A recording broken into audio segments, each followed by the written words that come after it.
In the middle of every difficulty there lies an opportunity. These profound sentiments, expressed by Albert Einstein, encapsulate the spirit of the School of Sustainability's commitment towards fostering adaptive resilience and innovative solutions for a just and sustainable future. A very warm welcome and good morning to all present here. This year, we are proud to celebrate the ongoing legacy of the School of Sustainability as it continues to nurture leadership and innovation in sustainable development. Having successfully inducted the 11th batch of sustainability management students, this year we move forward with renewed dedication and vision to drive transformative changes and collective progress. With utmost reverence for this cause, I, M. Sudiksha, your host for this event, extend a heartfelt welcome to all distinguished attendees today to SAMVAAYA Sustainability Dialogue Series 2025. The Career Advisory Services of the School of Sustainability at XIM University has the privilege of convening a distinguished panel of experts to participate in today's enlightening discourse. The focal point of this dialogue revolves around the event's theme, From Risk to Resilience, leveraging climate, energy, supply chains, and biodiversity for a just transition. As industries globally strive to adapt and thrive amidst mounting climate risks and evolving regulatory landscapes, embracing sustainable practices is more critical than ever. Our collective journey towards a green transition demands our willingness to innovate, to exchange knowledge freely, and to dismantle silos that restrict integrated progress. Today's gathering is not only about discussion, it's about sparking transformation. Through the power of innovation and the strength of interdisciplinary collaboration, we stand united in building a resilient and just future for all. Now, I invite our dignitaries and esteemed guests on the stage for lighting of the lamp.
I request everyone to please stay risen for the prayer song to be played.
Thank you, everyone. Now I request everyone to please be seated. Now, we would like to welcome all the dignitaries with a token of appreciation. Commencing our proceedings, I would like to invite Professor Savita Mohanty, Associate Dean of Career Advisory Services.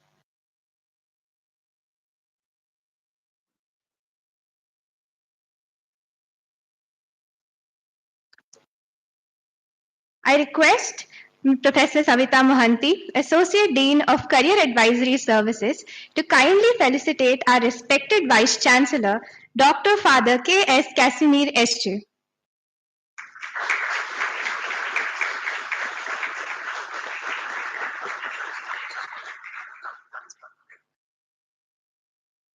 Father, we're deeply honored by your presence amongst us. Moving forward, I invite respected Vice Chancellor, Dr. Father K.S. Casimir S.J. to kindly felicitate our esteemed guests. May I please call upon Dr. Ankur Chaturvedi, Lead ESG at Imami, to please come on stage and accept the token.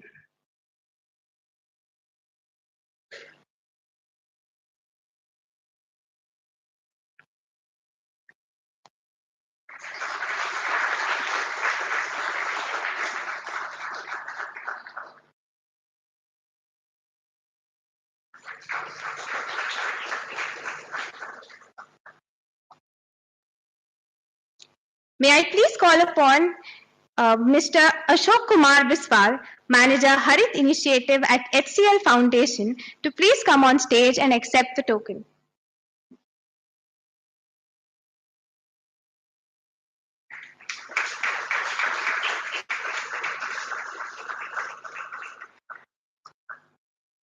It is with great pleasure that I would now like to invite Mr. Devraj Datta, Director at Grant Thornton Bharat LLP, to please come on stage and accept the token.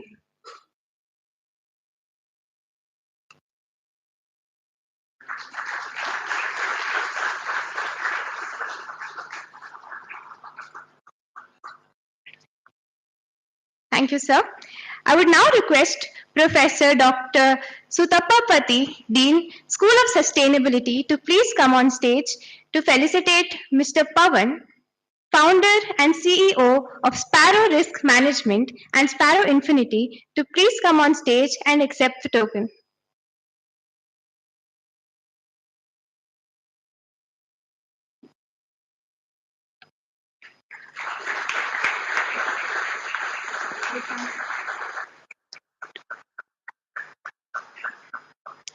Lastly, I am pleased to invite Mr. Amlan Shom, Senior Advisor, Commercial Sustainability at AP Moller Maersk, to please come on stage and accept the token.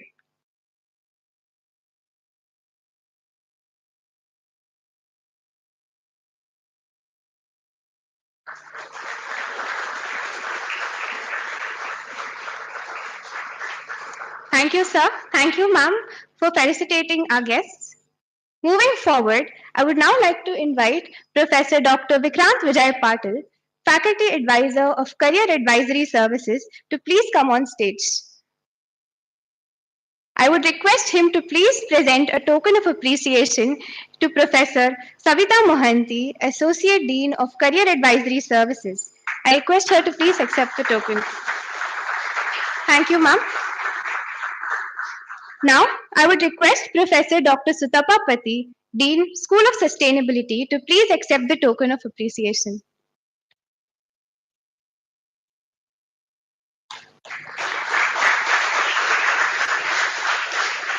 Thank you, ma'am. Thank you, sir. I extend my heartfelt gratitude to all the distinguished dignitaries on the dais for gracing us with their presence and the honor that they have bestowed upon us through their participation in today's proceedings. It is now my honor to call upon Professor Dr. Sutapapati, Dean, School of Sustainability, for the welcome address. Her vision and leadership have been instrumental in molding world-class professionals. We have the privilege of hearing from her as she elaborates on the school's achievements and the theme of today's event.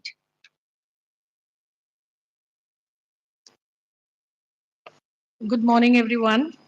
Reverend Father Vice Chancellor, Dr. Father K.S. Kasimir S.J., Professor Savita Manti, esteemed guests, my colleagues, and dear student. It's with a lot of pleasure that I welcome you to the SAMVAAYA Sustainability Dialogue Series 2025, organized by Career Advisory Services of School of Sustainability.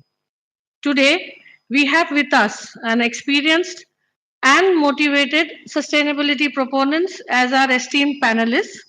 On behalf of Exime University and School of Sustainability, it's my pleasure to welcome Dr. Ankur Chaturvedi from Imami Limited, Mr. Devraj Datta from Grant Thornton Bharat LLP, Mr. Pavan from Sparrow Risk Management Private Limited, Mr. Ashok Kumar Biswal from HCL Foundation, and our moderator for the day, Mr. Amlan Shom from AP Moller Maersk. As a school, as we cross our 10 years threshold, I am happy of the innovative and much needed impactful curriculum design as we lay emphasis both on management and sustainability knowledge and practice.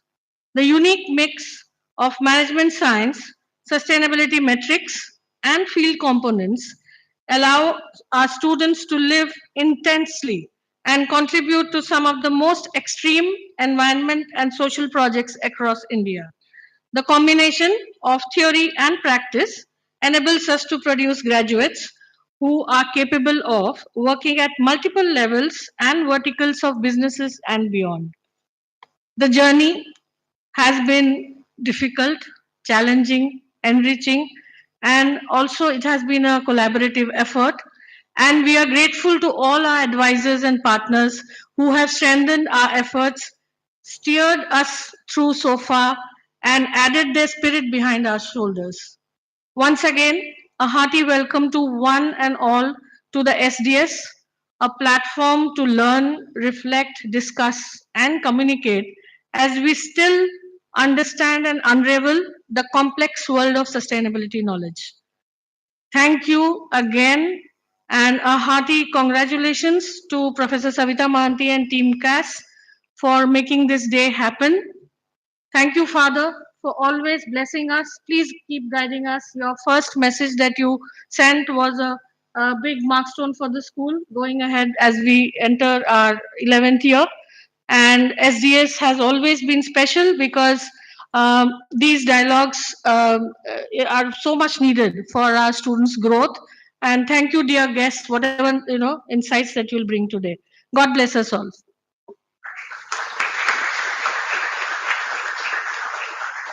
Thank you so much, ma'am, for sharing the school's achievements and setting the tone for the meaningful conversations that will unfold today. As we embark on this inspiring journey of dialogue and discovery, I am honored to introduce to you a key figure who plays a pivotal role in shaping our students' career paths and aspirations at XIM University. Please join me in warmly welcoming the Associate Dean of the Career Advisory Services, Professor Savita Mohanty. Ma'am, I invite you to address this August gathering.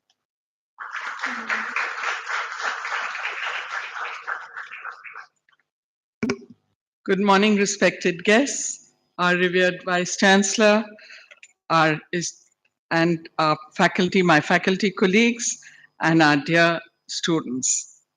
A very warm welcome to SAMVAAYA 2025, the Sustainability Dialogue Series, which is the flagship event of the Career Advisory Services Committee of the School of Sustainability. This year holds a special significance as we proudly celebrate our decade of the school. Over the past decade, the school has been at the forefront of advancing sustainability education by integrating environmental consciousness with business innovation, policy insight, and social responsibility. SAMVAAYA stands as a cornerstone of this vision, creating a platform for dialogue, innovation, and collective action. We gather today at a pivotal moment in our shared journey. The world is confronting overlapping crises: climate change, biodiversity loss, energy transition, and supply chain vulnerabilities. Yet, within these challenges lies immense potential to reimagine growth and resilience. This year's theme is From Risk to Resilience, leveraging climate, energy, and supply chain and biodiversity for a just transition. This calls on us to look beyond adaptation and towards transformation, and systems that are inclusive and equitable. Throughout the day, we will be hearing from our inspiring leaders and practitioners who are driving this transition across industries. Their insights and experience will guide us in understanding how collective resilience can emerge when diverse sectors unite under shared purpose. As we mark 10 years of the School of Sustainability, this milestone reminds us not only of how we have come, how far we have come, but also of the responsibility we carry to continue fostering knowledge, nurturing collaboration, and leading with a purpose. It is my sincere hope that this dialogue will ignite positive change and empower each one of us to make a meaningful difference in our respective fields. Thank you so much, and God bless.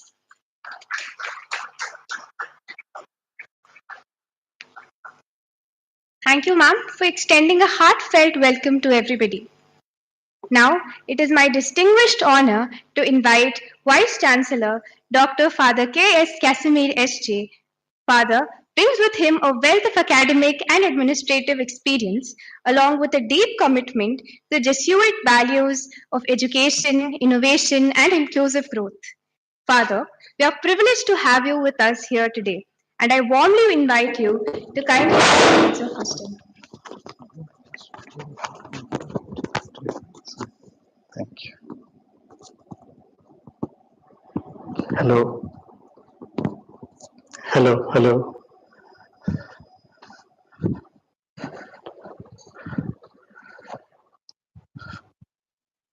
Professor Sutta Papati, Dean, School of Sustainability.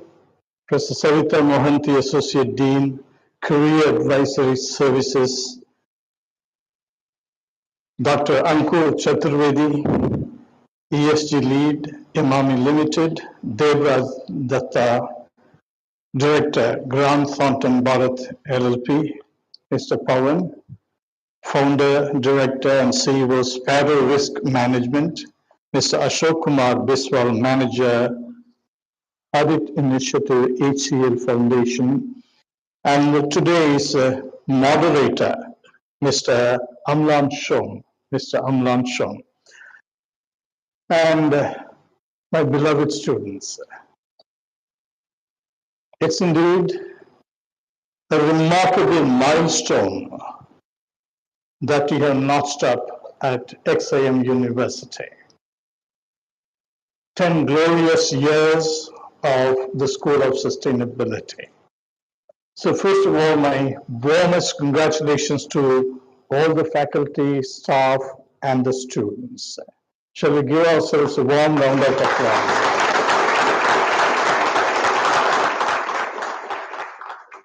My dear students, sustainability is not a topic that we explore. It's not the field of expertise that we try to get deeper and deeper into. Sustainability is our very breath. Sustainability is how we think, how we dream, how we live. In other words, sustainability has to become part and parcel of the very fabric of our life. It has to mold, reshape our imagination. Why? Because the earth, the biosystem, is on the very brink of collapse. We are teetering on the very edge of a catastrophe. Why? Because we forgot as a humanity that we belong to one humanity, one family.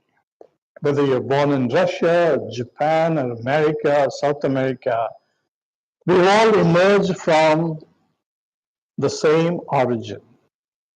We began in the savannas of Africa, migrated and spread across the world, but we have come up with artificial constructs like country, language, religion, race, region, compartmentalizing, dividing ourselves into smaller and smaller silos. And that is a mindset that has brought us closer to this catastrophe, cataclysm. As the title says, SAMVAAYA, Together for a Sustainable Tomorrow, if we have to really ensure that we continue to inhabit this earth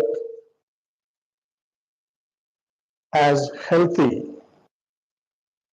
human beings, then the only way is for us to realize that we are all together on this planet. That we are, each one of us, each community is a delicate strand in the wide web of life, a delicate strand. If one strand is hurt, broken, the world is shattered. The world is fragmented. So on this occasion, I invite you, I appeal to you, I plead with you not to take merely as a degree program, PG program. Embark upon this mission, a movement, a dream, a commitment which will transform this place, first of all. Charity begins at home. Can we change this campus into the greenest campus, the most sustainable campus? A campus where, when people come, will feel at home. Where we craft a model of living together, a model of living together.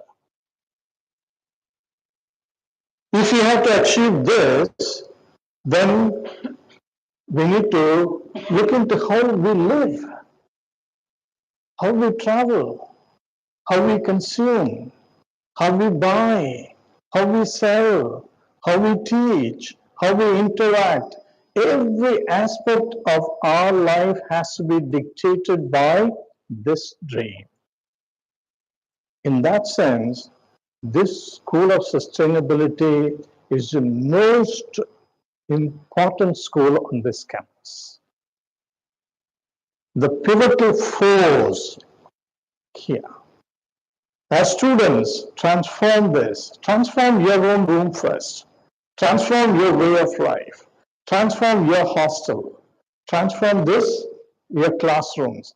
Every aspect, if you start practicing and living sustainability, you would have become a model. As Mahatma Gandhi put it, this earth has enough for everyone's need, but not everybody's greed. We cannot afford to dream to be an American.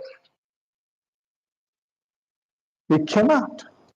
You know, Aldous Huxley said about 1 century back, light comes from the east, not the sunlight. Wisdom comes from the east. And the West is desperately looking towards this. When we had a conference in Europe, in South America, they say we are an effete generation, an exhausted culture, a culture of extreme fatigue. We might have notched up great progress in science, but we have messed up our life, messed up our planet. The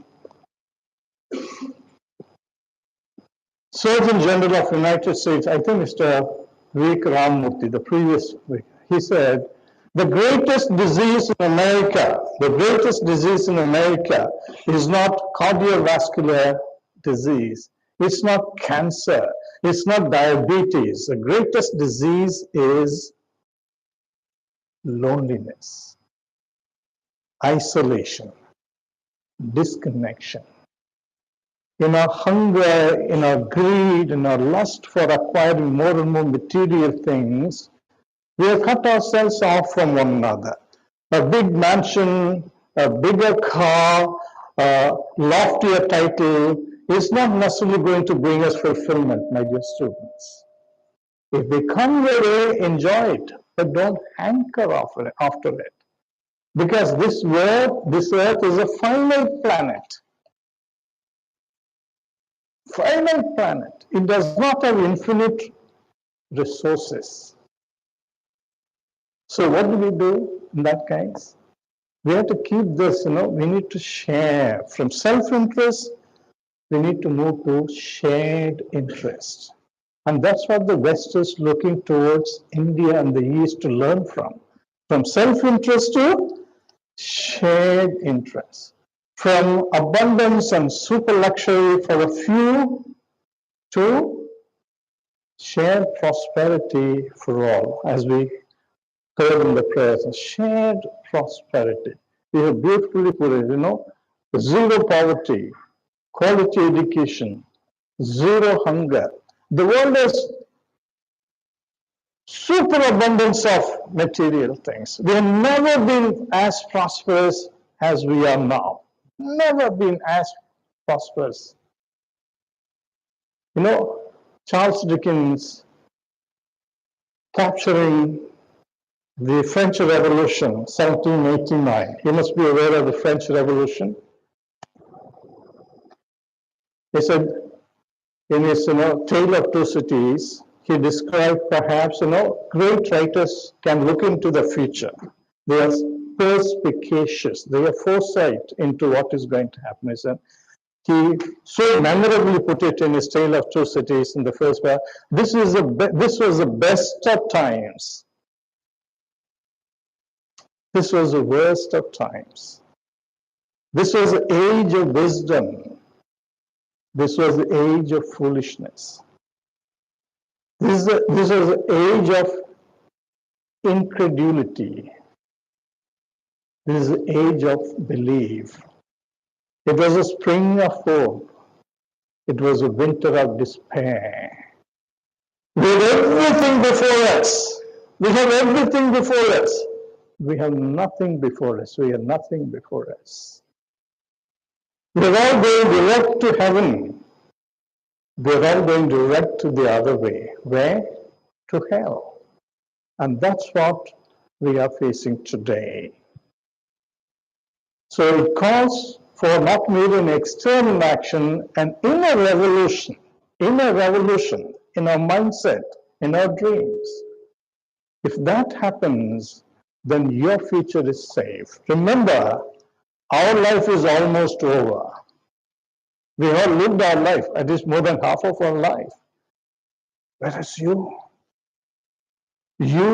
are the custodians of this earth's future. You are the custodians of this earth's future. You are the stewards of this planet's health. You are the stewards of this planet's health. It is in your hands. Just one Greta Thunberg is not enough. Each one of you has to become, in his or her own right, a crusader. A crusader. Nothing short of that will save this earth for you. It is about you and your children and your grandchildren. So as we face this existential threat, I have profound hope that your potential, your capabilities, your energies, your commitment, your dream, if you bring them together, we'll be able to transform this earth so that we truly achieve Samvaya. Together, an earth which will care for one another, where we care for one another, we nourish one another, we look after one another, so that it becomes truly a family as God imagined to be. All of Puranas, Itihasas, Upanishads talk about this. So I hope we'll go back to our own glorious past and learn from our ancestors so that we all become not merely prosperous, not merely wealthy. Wealth, there is a difference between riches and wealth. Riches are gold, maybe today silver is price is skyrocketing, maybe the stocks you own. All these are riches, the cash you have in your bank. But what is wealth? What is wealth? There was a gentleman who moved to Kerala from Switzerland, and people were asking, why are you here, when you have the most beautiful country on the face of the planet? He said, I'm living in luxury here. And I said, how do you define luxury here? Well, I am in the midst of nature, in the lap of nature. Secondly, I have good food on the table. Thirdly, I have time for my friends. That is luxury. So you have to define what is luxury for you. So riches are this. What is wealth? A good house, a good bed to sleep in, good food, good health. You know, one of the things that worries me sick is that our youngsters are sick physically, mentally. I'm not judging you. I'm just, presenting to you my views. How strong are you physically? How strong are you emotionally? How strong are you mentally? Are you resilient? We are talking about resilience. How resilient are you? When you face a defeat, are you able to spring back from the setback, from the defeat? You have to be strong. You have to be strong inside. Strong mentally, strong physically, strong emotionally, and spiritually. Strong spiritually. So this is wealth, good health, peace of mind, peace of mind. This is true. Well, good friends, good friends. So on this occasion, we're congratulating. Please come up with a concrete roadmap for transforming your life, your community, your hostel, this campus, so that you can live it here right now. Live it here right now. Let's not take it merely as a subject to be studied, as a life to be lived. So congratulations to all of you. You all can expect to live as science is progressing 100 years, 150 years, not merely live a healthy life. Live a healthy life. Coming from Delhi, XLR, I know how difficult it is to live in metros, whether Delhi, Bombay, Bangalore, Chennai. We have poisoned our air, poisoned our water, poisoned our food, poisoned our relationships. So this is a beautiful place. This is a beautiful place. So transform it into a place of paradise where you can look forward to sending your own children to study here. Great. Thank you and God bless.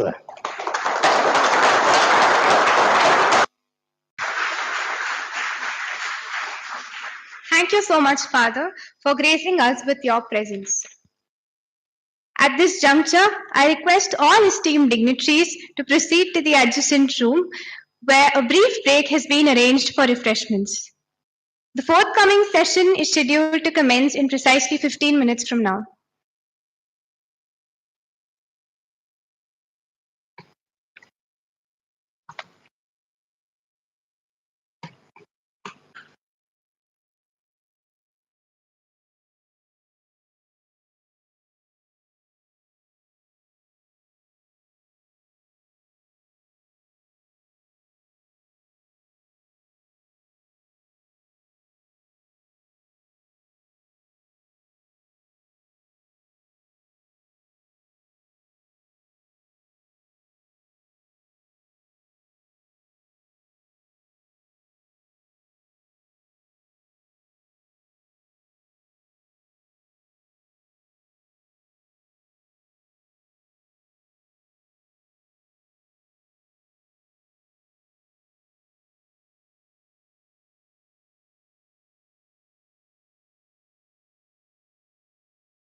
all of you as we embark upon the speaker dialogue segment of SAMVAAYA 2025.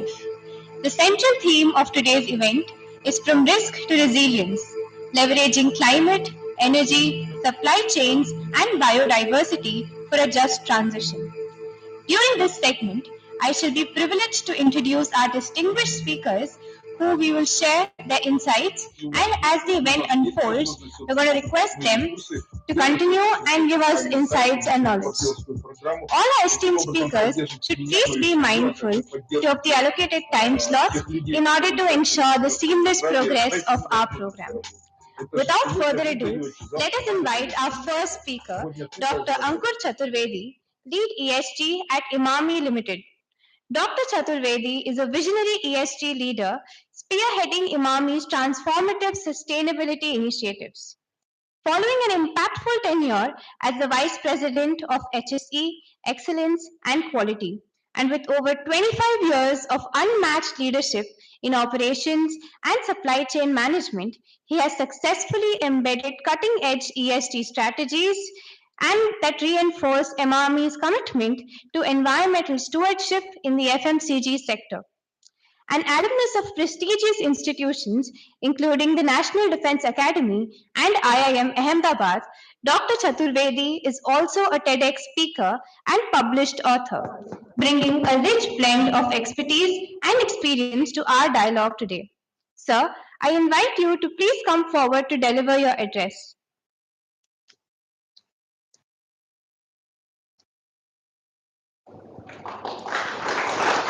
Thank you.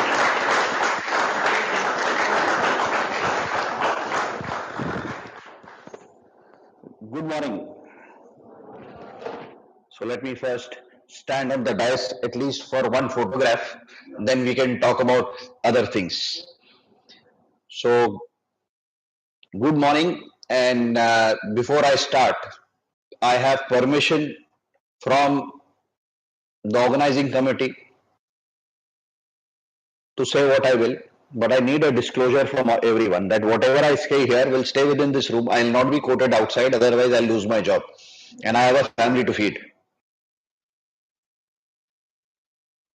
And I am a Brahmin. So if I go hungry, paap lagega.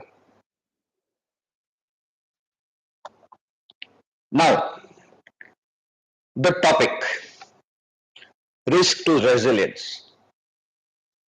I take pride in calling myself a practitioner of resilience. I have failed more than I have succeeded, and I have learned from my failures, which has led to success subsequently. And that's what in itself is a topic for a full seminar.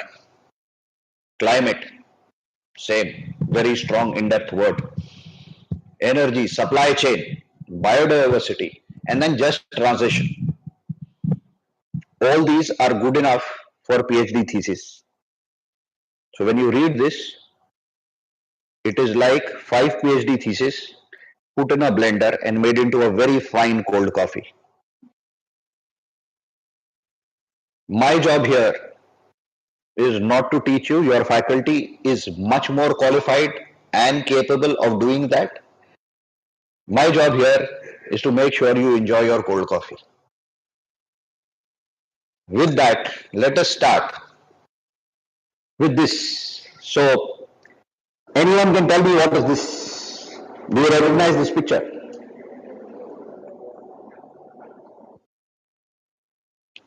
Yes, anyone?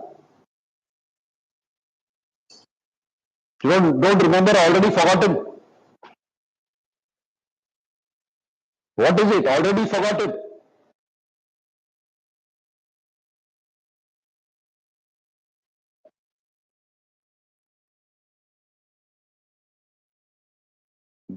This is the India flag, and which country flag is that? And what is in between? So what was that? World Cup final. So what was special about this match? Yep, India won. All of us celebrated. But tell me, who played for both the teams? You have this picture in front of you. Who played for both the teams? Any answers? Why are you looking so lost? And if the question is stupid, you have every right to tell me to shut up. So how many people think that this question itself is wrong? Anyone? So if the question is wrong, then it has to have an answer. You cannot live in ambiguity. Whatever you do in life, you cannot live in ambiguity. If you live in ambiguity, it is a sure, short guarantee for failure, which I'm sure none of you want to do. Sir, sir, Yeah. good morning, sir. I am Suman Patil, second year MBA SM student. Sir, I am not sure, but Mandeep Singh played for both the team. In one match? Yeah, I don't think so. I'm not sure. Anyone else? Yeah. Yeah, tell. Cut out the formality, just sit down quickly, otherwise we are killing time. Just stop. I can hear you. I can hear you and I'll repeat what you say. Tell me. Good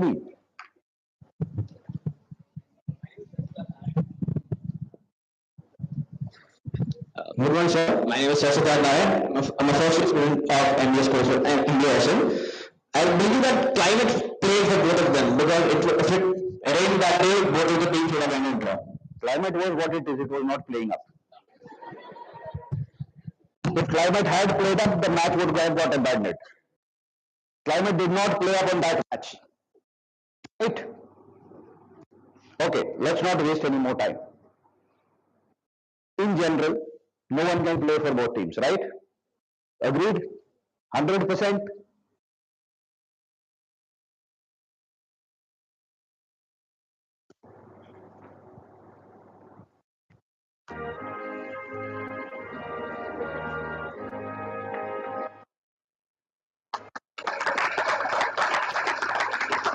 The same people, not one, so many of them, they played for both the teams.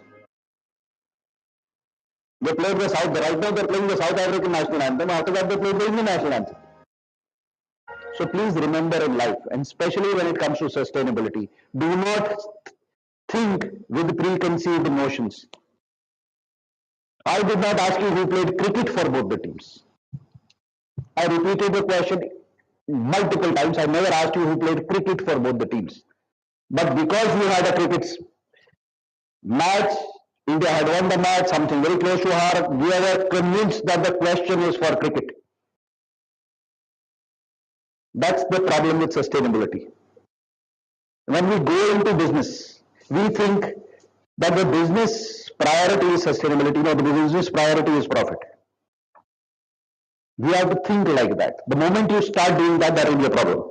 So anyway, now with this out of the point, how many people on the left side, how many people on the right side? Sustainable business, is it a real possibility or is it a rainbow chase? It's a real possibility, otherwise why the hell are you guys here?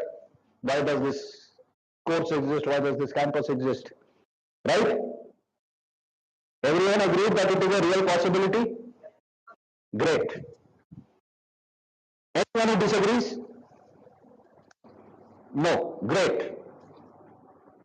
Now, what is sustainability? Let's say I say sustainability. There is nothing called sustainability. Like there is nothing called darkness. Absence of light is darkness. Similarly, there is nothing called sustainability. There is degradation. And absence of degradation is sustainability. And environmental degradation is what we all know. I'll not waste time. Now, when did degradation start?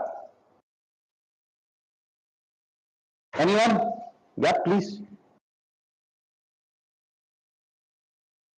See, I'm coming close to you. Don't wait for the mic. I'll come faster. But don't worry. Organizing guys, don't stress. I'm there. Good morning, sir. My name is Ion Jacob Chaco. I'm a first year MBA student, and I think the answer to when did the degradation start would be around the the Industrial Revolution. Great. How many people agree? Majority, right? Before the Industrial Revolution, did people not dye their clothes? So if they dyed their clothes, they created a color, a dye, dipped the cloth in it, and what did they do with the dye? Threw it into the water body or whatever. Did it not cause degradation? Yes or no?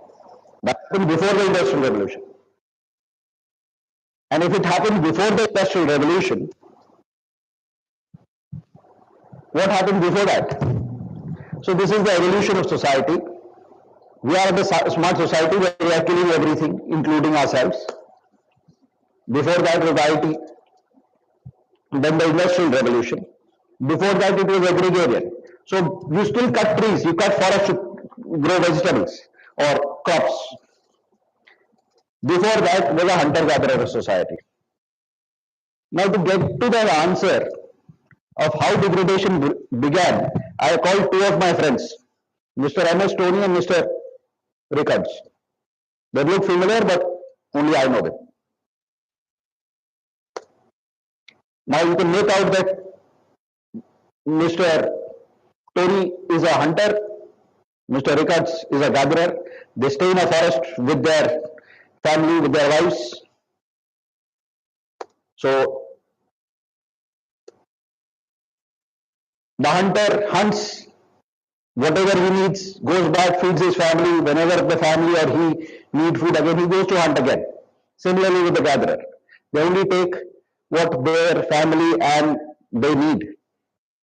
So one day they meet each other and they're intrigued and they exchange whatever they had. Now if a person who's never tasted a fruit, tastes a fruit for the first time, will obviously like it. So he liked it, took some for the family. Now there is one eternal truth. And I'm sure the senior people, especially the ones who have apologies to the ladies here, and I know it is a gender balanced batch, but this is an eternal truth, ladies, and please be very proud of this. There is an eternal truth. When your wife says something, you cannot deny that.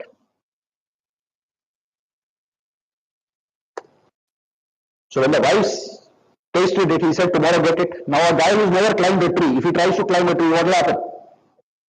And if a guy who's never hunted deer, he doesn't know how to use a spear or a bow and arrow. He's trying to catch a deer, will he ever be able to catch? So both of them waste a lot of time getting hurt, bruised. Then both of them come up with the idea that let's forget about catching deer or plucking fruits. The guy who plucks fruit, he says, I will pluck extra fruit. And the guy who kills deer, he says, I'll kill extra deer and I'll go looking for the other guy and we'll exchange. So they take more and then they exchange. And this goes on. And a lot of people start doing it. Then another of my friends comes in. Mr. Pepper. Sounds familiar? Again, you don't know him. I do. Great business leader, business visionary. He sees people go around looking for people. They waste a lot of time. So if they waste X amount of time collecting food, they waste Y amount of time or 2X amount of time finding people to exchange food. So he creates a marketplace where people come with their wares they exchange. And that's the origin of degradation, because people start, wastage starts, people start, they realize that the more I kill, the more I take, the more I can exchange, and greed sets in. And where 2 deer were being killed every day, now 20 are being killed, where 10 fruits are being plucked, hundreds are being plucked. And that's how degradation started. And this is what happened to the forest where they stayed. Now this is the barter system, which is the origin of degradation. Now a very big question. Barter is also the first and the most primitive form of trade, of business. That itself initiated degradation. Any doubt in this? Anyone who disagrees? Pin drop silence. इतना सन्नाटा क्यों है? Please, I would be very happy to be proven wrong. I can see a lot of confusion on your face.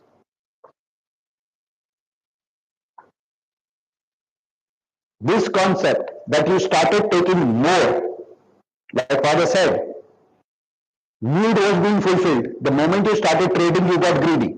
You wanted more and more and more. And the moment you started wanting more, the greed set in, and that's where degradation happened. Now, is this something that we all agree? Is there anyone who disagrees? Yes, my friend.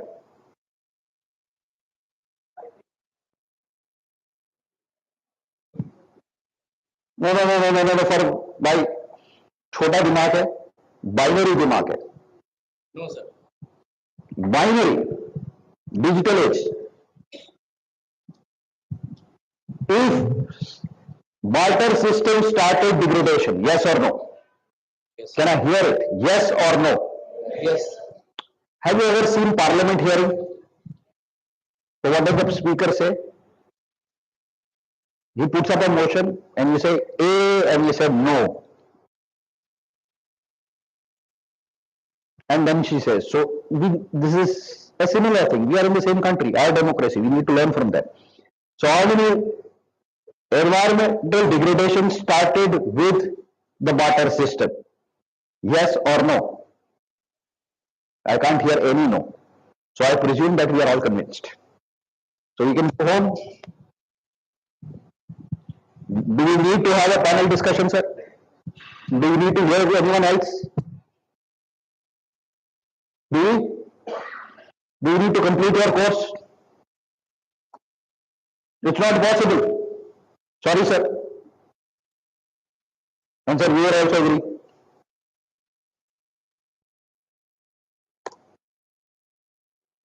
Triple bottom line approach. Great thing, right? Right? People, planet are equal to profit. All three at par. Yes? Greenwashing.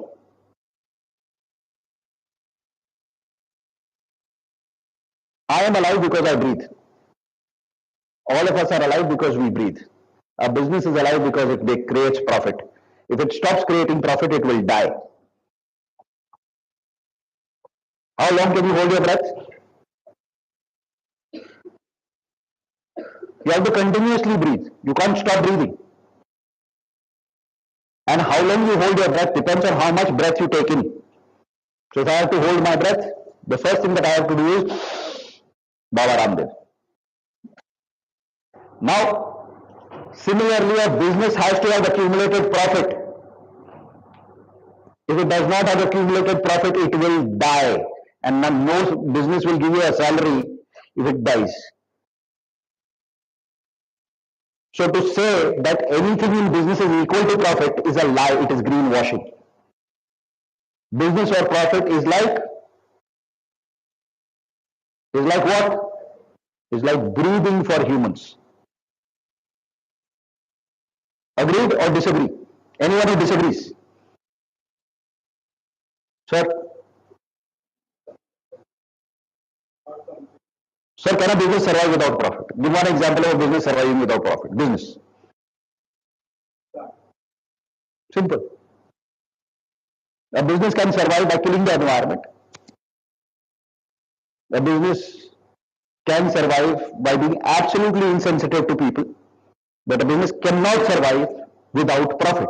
So how can these be equal for business? Now the point is, I am alive because I am breathing, you are alive because you are breathing. Are you listening to me because I breathe? Is the purpose of my life to breathe? An ant is also alive because it is breathing. God has given me a higher level of life. Breathing is constant for every life form. The only difference is in our life is that we can create a purpose. Sustainability for us is that purpose individually.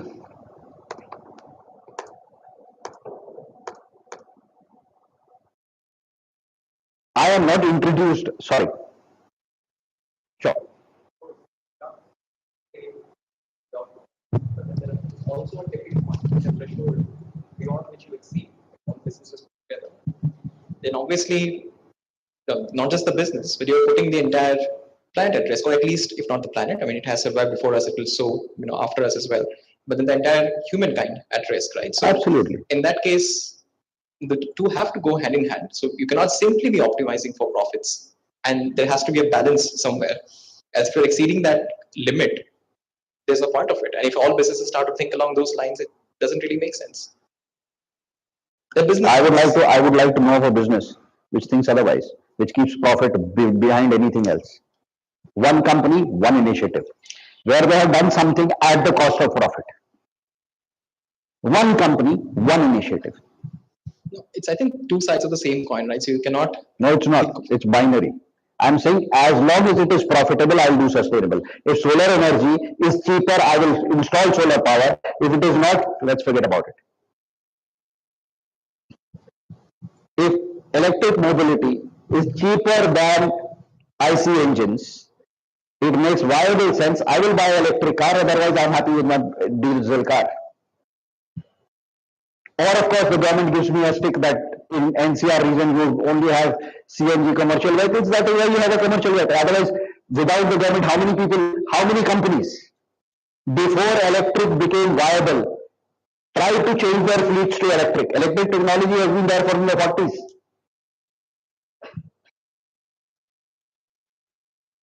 Sorry, but, and this is the biggest mistake that sustainability professionals do.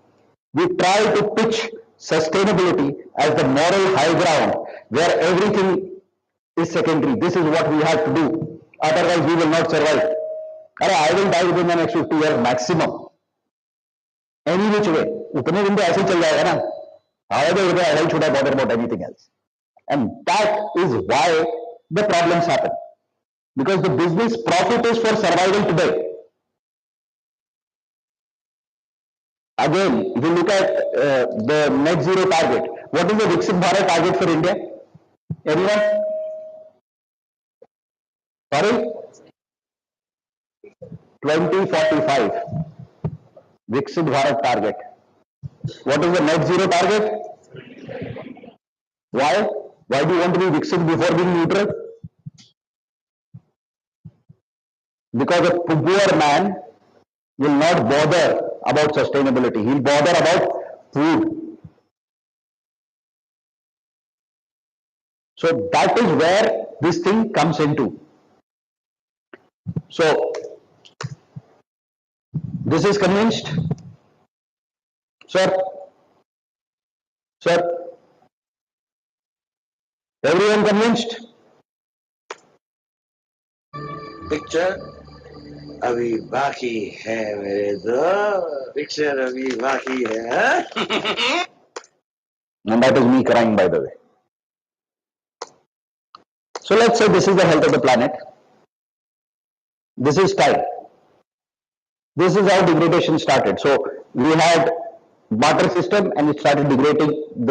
As technology is increasing, industrial revolution, it became sharper and it is becoming sharper and sharper, and we continue, we are hitting the end. And when I say end, it is not end of the earth, it is end of ourselves. Earth existed before humanity and earth will exist after humanity irrespective of what we do. It is humanity that we need to save, not the earth. Now we are here. This is the point of action. Sustainability is about reducing the curve. It is not about stopping degradation. It is about making less degrading choices.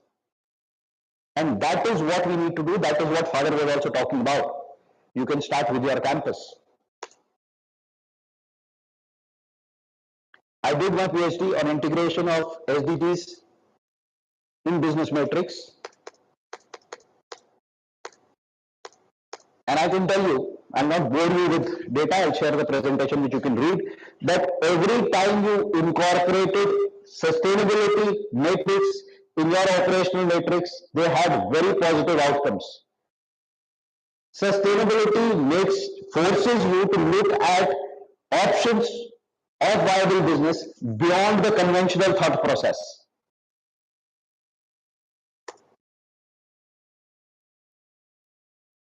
So thank you very much. I have 5 minutes left for question and answer. Sorry, and my apologies, please don't quote me. Like I said, I'm repeating what we said, we discussed here. So now, please understand, sustainability is very, very important, but never ever in your jobs try to pitch it at the cost of profit. It will never succeed. The chief sustainability officers of the companies struggle because they cannot make a business case for sustainability. It will never happen. Always find business cases which are sustainable. And that is what your job should be. Thank you. So if there are any questions, I'll be happy to take them. Yes, please. Good morning, sir. My name is Saptanshu Ghosh. I'm from the second year batch. Can you please provide us some insights regarding 100% extended producer responsibilities and the challenges faced specifically for zero liquid discharge or water management? Okay. EPR means that whatever plastic I sell in terms of total packaging, category 1, 2, 3, which is different types of plastic, I need to ensure that that amount of plastic is collected and recycled. Now there is a Central Pollution Control Board has a portal where people are collecting and recycling, and they are uploading the amount of plastic that they have collected and recycled in the portal, and that gives them a credit which I need to buy for the quantum that I have sold. That is what the EPR mechanism is right now. Extended producer responsibility. But there is a problem about responsibility and compliance. When you talk about responsibility can never be ensured. This EPR has been there for a few years now. Do you see any less plastic in our rivers or around us? Technically, every company which sells plastic has to be recovered that amount of plastic. So there should be no plastic lying around in the garbage. Right? But that's not happening. Why? Because responsibility can never be legislated. If there is a legislation that wearing specs is mandatory, I am wearing specs, I am compliant, I am still compliant. And that is the problem with sustainable initiatives linked through statutes. And what was the second thing that you asked about? Water. Yes, sir, the challenges. See, in the water stress areas, ZLD is mandatory. Now, at times, this is a very big dilemma to convert your effluent water to raw water quality. The resource requirement is higher than actually drawing for fresh water or recharging fresh water. But because that's a mandate, you are forced to do that, and actually you are then creating more stress on the environment than actually reducing stress on the environment.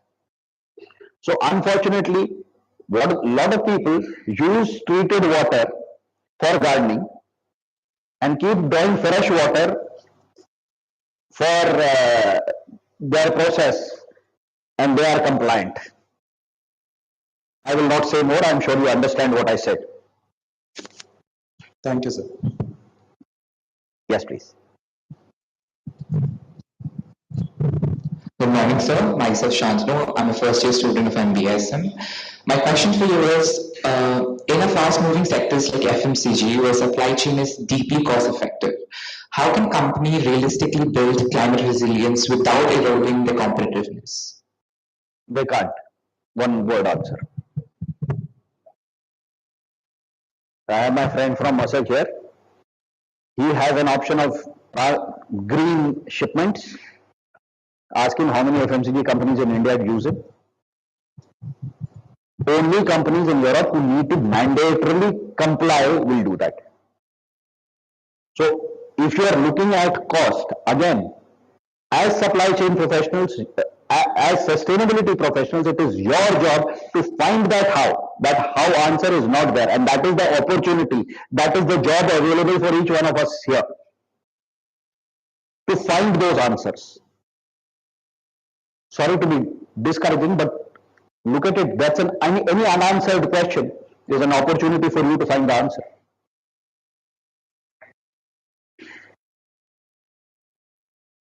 your time. Good morning, sir. My name is Parul Barik. I'm from the first year MBA student.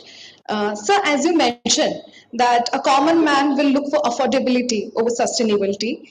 And as Imami has always been a very affordable product for all of us, and it operates across diverse supply chains and resource intensive processes, how is the company building climate resilience into its manufacturing and resilience in and sourcing systems while balancing that affordability? Before I answer, I'll tell you I'm not here representing my company or expressing my company's views. As far as my company's performance is concerned, we've been publishing our BRSR reports for the last 3 years. Data is available. But having said that, I can give you some very specific examples. About 20% of our energy is already from renewable sources. Our effluents, our internal targets of treating effluent water exceed the regulatory requirements anywhere else. In fact, today in the morning, I got a message from our plant in Bangladesh where the environmental officer came to inspect the effluent treatment plant, and normally once they enter, they don't go without exploding a bomb. That's the problem with most inspectors, which people will agree that if the inspector सरकारी आदमी factory में घुसा है तो कुछ ना कुछ कांड होगा. But she has actually commended for such a beautiful system. So that is what we are. But please understand that Imami's consumer base today does not agree to pay extra for sustainability. So we are compliant to all the regulations. We do whatever is possible to be done, but we cannot till our consumers agree, till all of you sitting here are ready to pay 1 rupee extra for a Jhandu balm vis-a-vis any other balm because it is in a more sustainable packaging. Jhandu balm will continue in the same plastic packaging. And that's the hard fact. And not for Imami, for every other company. Thank you. Thank you very much. Thank you so much, sir, for your comprehensive insights on the topic. Thank you. Yes. Yes.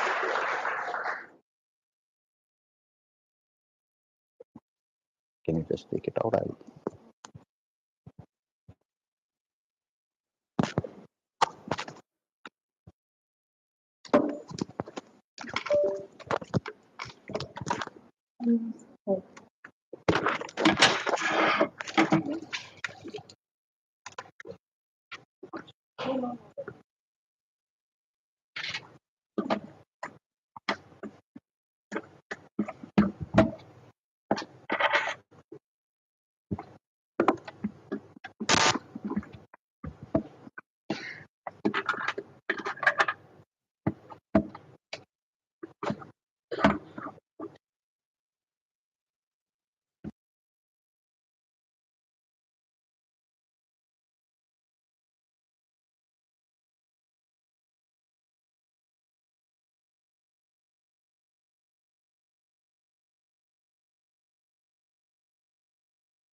Social and governance initiatives that enable sustainable business transformations.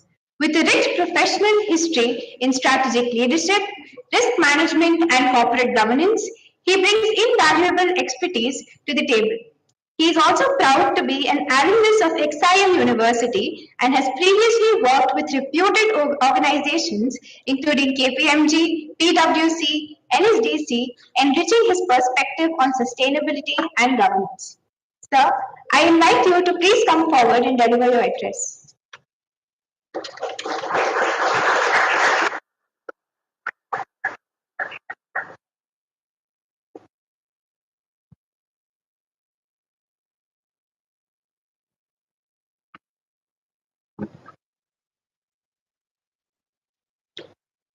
Very good morning, and thank you so much for having me over here. It's a pleasure to be an alumnus and being on the other side for a change. Right. So first of all, what do you guys understand by the term just? Anyone? Why are we focusing on just, or what does just mean?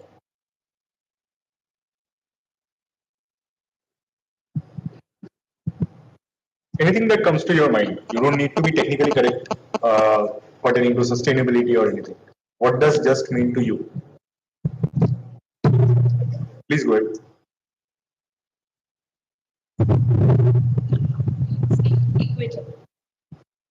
All right. Good morning, sir. Just to me means equitable, where everyone has access to resources in a fair manner. Thanks. Great. Anyone else? Good morning, sir. My name is Asmita, and just to me means fair, unbiased. So why do we need to be just? What will happen if we are not just? We can have everything, right? We have credit supply, we have our supply chains, we have biodiversity. Why do we need just? What will happen? Go ahead.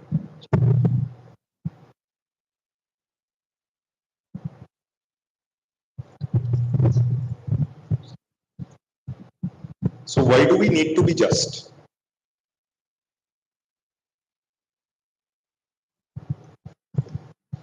Good morning, sir. I'm Divyanshu Devari, and I think that we need just transition because we not only need to focus on the holistic environment aspect, but as well as to focus on profits to transition from, let's say, the natural practices that we are following.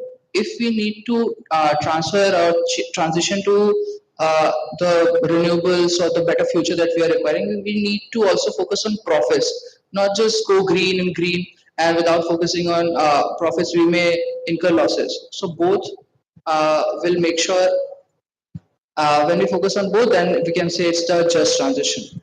Interesting perspective. Anyone else? Please go ahead.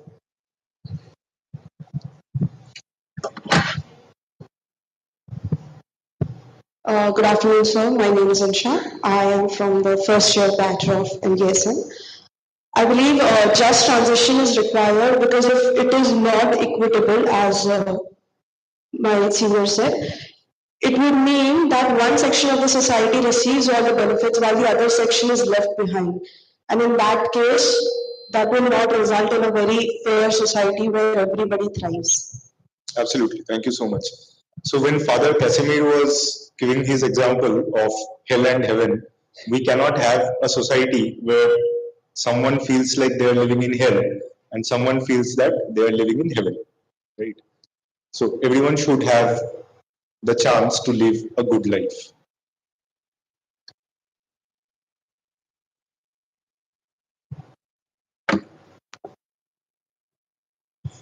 So let's see how unequal is the burden of climate change. We all remember Cyclone Amphan, right, which ravaged through Bengal and Kolkata. What happened after Cyclone Amphan? The people who were going to offices in Kolkata, they could very easily go to their offices after a few days because they had the ways and means, whereas there were few people who were there in Sundarban area who might have still not recovered, right? Second, the Thailand 2011 floods. They ravaged through Thailand, crippled a lot of businesses, and the most affected were the small and medium enterprises, or the poor and the marginalized. Islands like Vanuatu, Kiribati, they are at the most risk of climate change because why? Why are they at most risk? Anyone? Absolutely. Rising sea level. They don't have anywhere to go. Where will they go? They are an island nation. So if you look at what is happening near Australia, right? Nauru is one of the countries near Australia. what is happening over there is that they have signed a pact with Australia where they will be taking the criminals from Australia in exchange for Australian dollars. Now, why is that happening? Because they also need a revenue source. They also need money to combat climate change because they are an island nation. India, for that matter, would require approximately $1.5 trillion of investment to combat climate change, just to put some numbers to this perspective.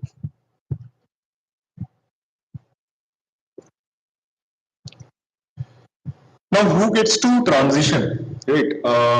During the Ukraine war, what happened? The energy prices shot up. We were pretty much not that affected because we got to buy Russian oil, right? We all have heard about this entire controversy about India buying Russian oil, supporting the Ukraine war. Now, what happened was that the European countries, they could very easily subsidize a lot of this additional cost because Europe did not want to buy Russian oil. Right? But what happened to the African countries? What could they do? They could not subsidize. They did not have that much money. So could these people make a just transition during this unfortunate event? Because this event was not happening in Africa, but even they were affected. Right? So who gets to transition is a very big question. Once you understand that, probably then we can answer what will be a just transition for them. Now, the green rush for EV, for lithium, where is all this lithium coming from? From the mines, right? Now, are those miners getting to make a just transition? Is it just for them?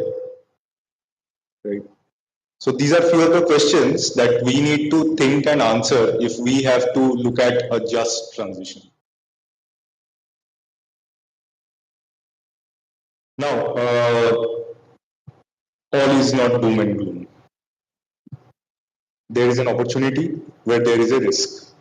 So we all have heard about materiality assessments, double materiality assessments, which are there in your VRSR. I guess that must be there in your curriculum.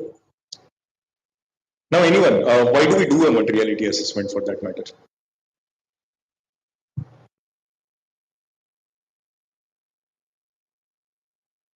Please go ahead. Sir, to understand what is important to the organization and what might be the risk and strategies associated with the particular resource. All right. So we get to understand what are the risks, what are the opportunities for an organization, right?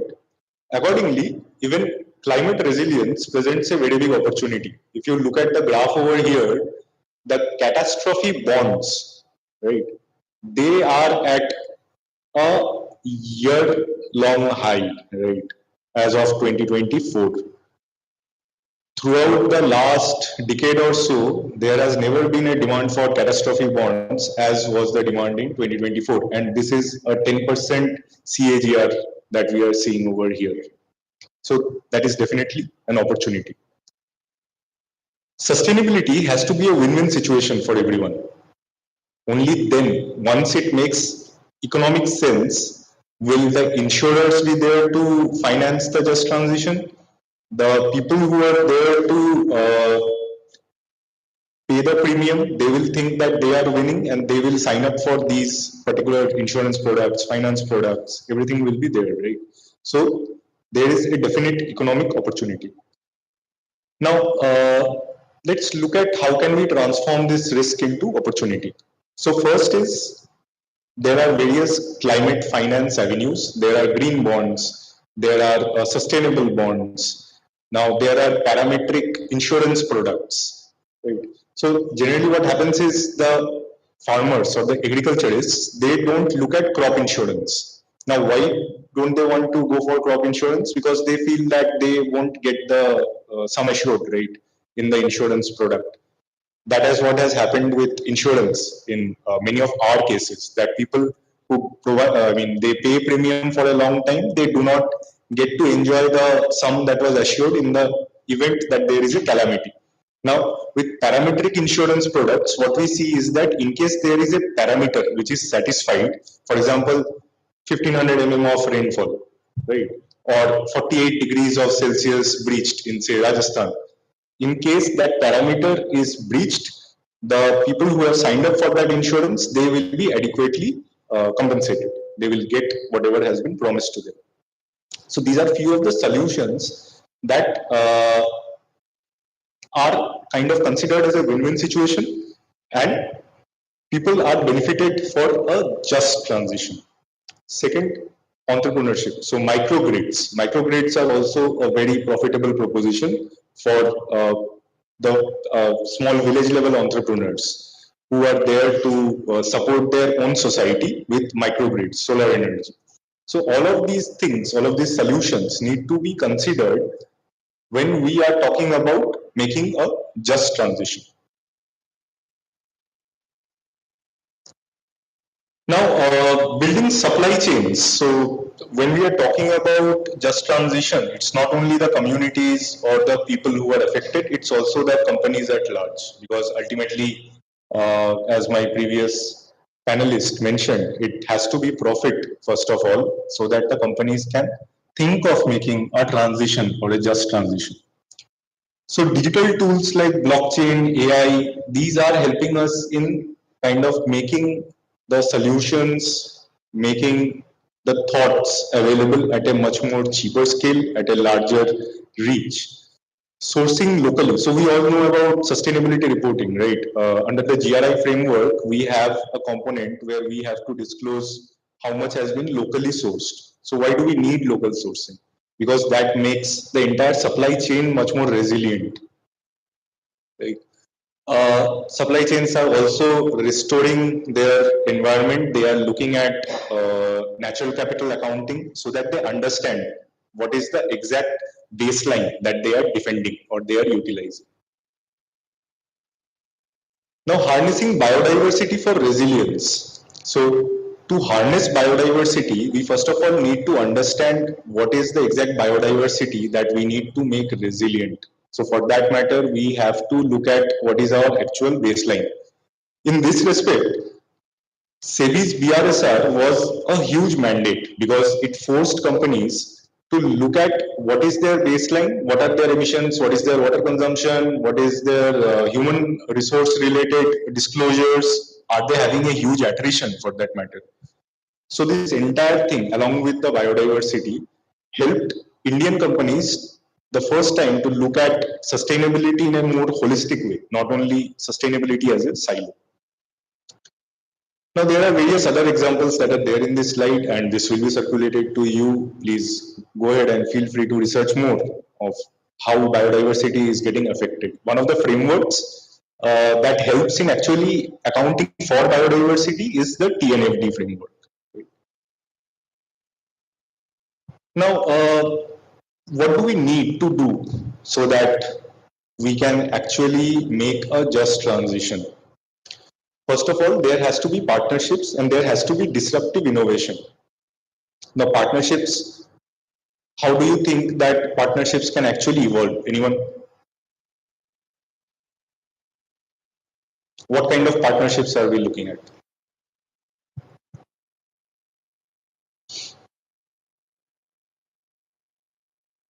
Or let me put it in this way, right? We have committed to a 2070 net zero target.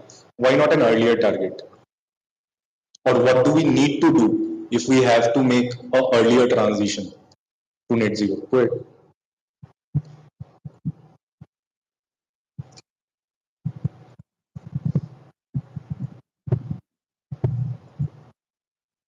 Good morning, sir. My name is Tanishq Sabi. I'm a first year student.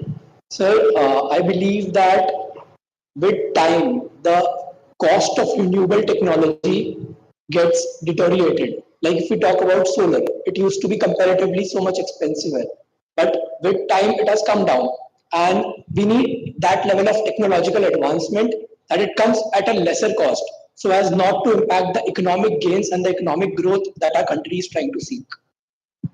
Great. Thank you so much for this perspective. So whenever we talk about a just transition, first of all, we need technology, right? Now, how will we get that technology, the renewable technology that we need to make the transition to a cleaner energy? It costs us money. So either we get that at a cheaper rate through cross-border partnerships, or we get financing so that we can transition to clean technology. Right? In addition to this, we also have to champion local procurement, because until and unless our own communities become resilient in terms of their businesses or their own work, we will never have a just transition. Now, just to give some perspective on what all we need to do, just some thoughts, and there could be many more initiatives that can be taken up. We have to we have to leverage diverse expertise. We have to create collaborative business models. We have to scale the shared learning. We have to look at the innovative mindset that is present in our human resources talent pool. So not only the policymakers who are out there, but also students like you. You can bring out thought leaderships. You can do research, and that can be put out in the public domain as a research and development on making a just transition. And finally, we have to have critical data sets. So one of the prime issues with India is that we had our last census in 2011.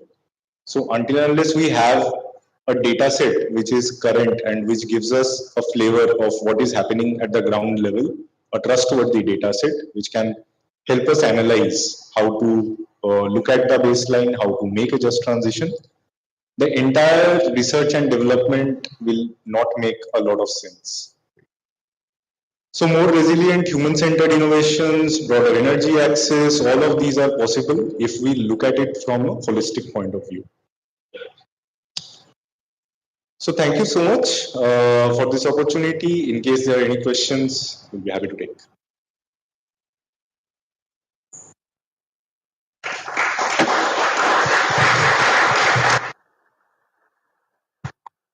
Owing to time restrictions, we'll be able to take 2 to 3 questions. So the forum is open to questions right now. Good morning, sir. My name is Tanish. I'm a first year student. So my question to you is, as I was going through the sustainability report of Grant Thornton Bharat LLP of 2024, I came across the fact that 3 office building and office spaces of GT in Chandigarh, Pune and Ahmedabad GIFT City are certified green buildings, which I really appreciated because it reduces the scope to emissions. How can GT or are they planning to expand it across all their offices? Thank you so much for your question. So what we are actually planning is to move all our offices to green locations, and we are searching for more office locations which are greener. So that is one part of our own green initiatives. Second is that we are looking at more EV or greener transportation, because a lot of our carbon emissions are related to our client projects, right? Because majority of our scope 3 emissions are related to business travel. So can we have greener options over there? So these are few of the initiatives that we are looking at in terms of providing more greening to our own solutions.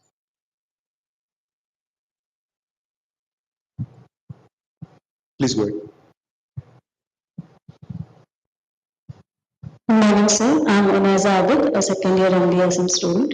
You've talked about climate-linked insurance that are recently in talks. The government is in talks with private insurance companies. So, do you think, especially entities like farmers or agricultural representatives, bodies, can they afford to have such kind of insurance provisions, given that they struggle to even make ends meet?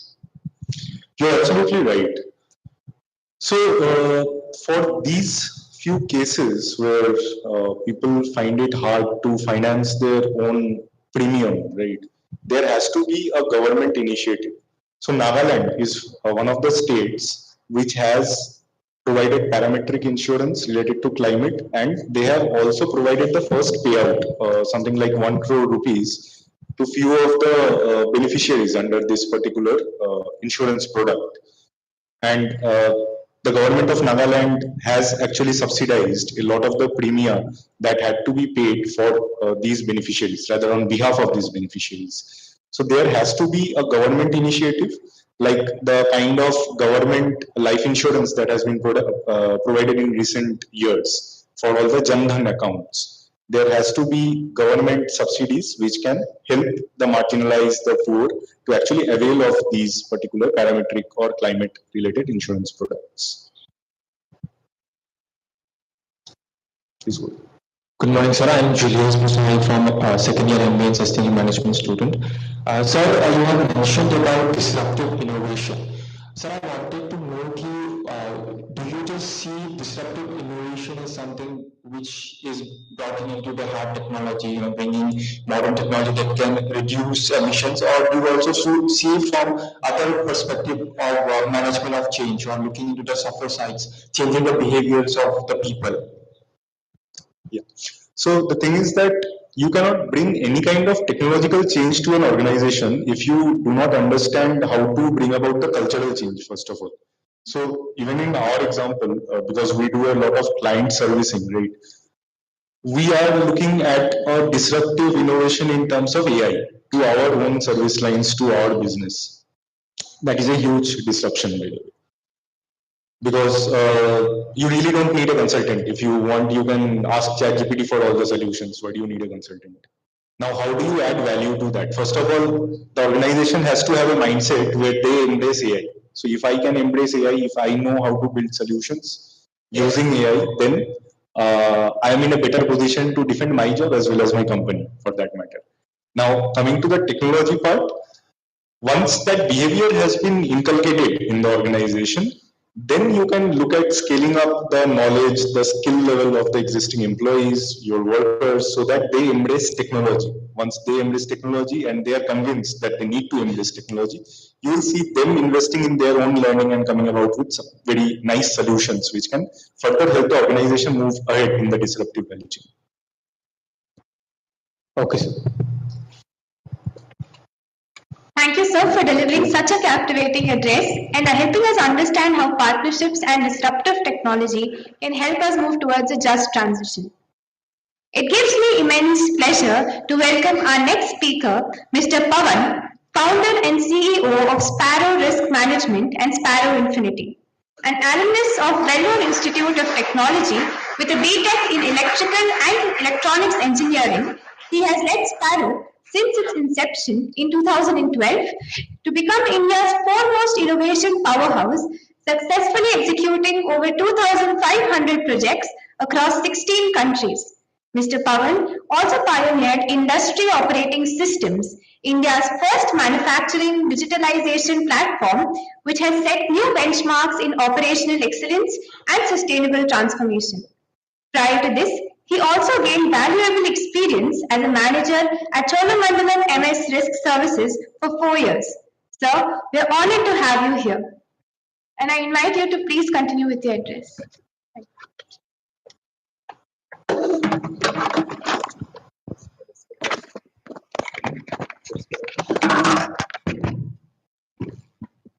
2 minutes, right?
Audible?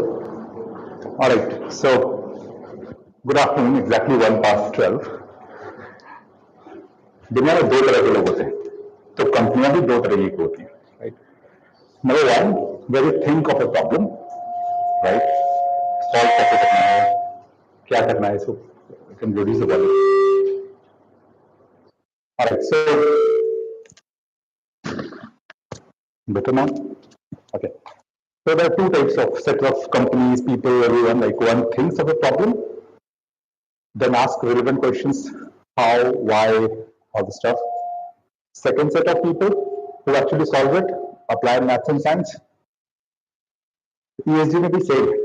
So there are set of consulting companies, you take Big Four, us, our consulting wing, why, how, and paper solutions. Second side of us, core maths and science, solve it. So principally हम दूसरे side में जा रहे हैं. So we principally believe that the solution will come either from maths or science. So everything that we'll talk today will be more relevant to core application of solving it. The more philosophy will come, that is how and why, the more mathematics will evolve. So philosophy is very important to actually drive maths and science. So Newton नहीं पूछा होता तो क्यों गिरा, तो Newton's law नहीं होता. So philosophy is critical, but we are on the other side of the business, which is core maths and science. Right? We heard a lot of good things from all speakers who have spoken already, and one thing that is common that ESG is a buzzword.